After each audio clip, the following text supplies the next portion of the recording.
Hello, another tutorial, another SQL tutorial coming. This one's a limit tutorial. Hopefully save you some computing time. So the limit function, which is pretty easy, is just where you select like normal.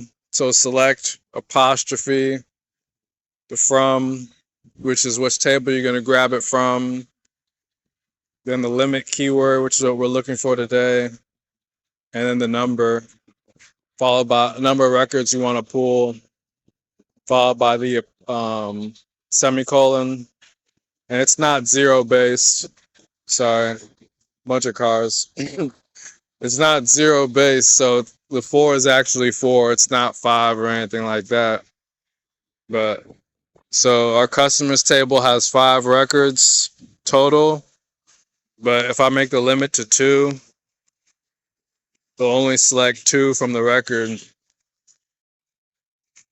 Much better if I actually run it. Did I run it? I did not run it. All right. So it only bring back 2. So you can imagine, I believe this one accepts like computations as well.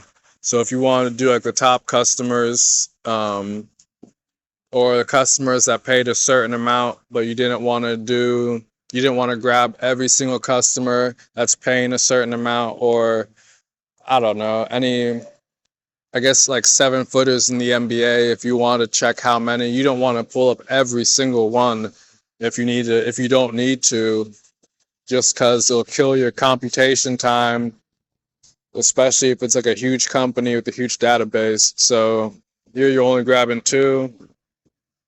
And I'll do one more example. What's another table? Let's do the orders table. I think that's on my GitHub. I think that's the one. That's the table I originally had it from. So the orders table has 5 records total. I'm gonna go ahead and grab 3. Boom. 3 orders. All right, that's it. Leave any comments or questions in the leave any questions or comments in the comment section, and like and subscribe for more SQL. Thanks for watching.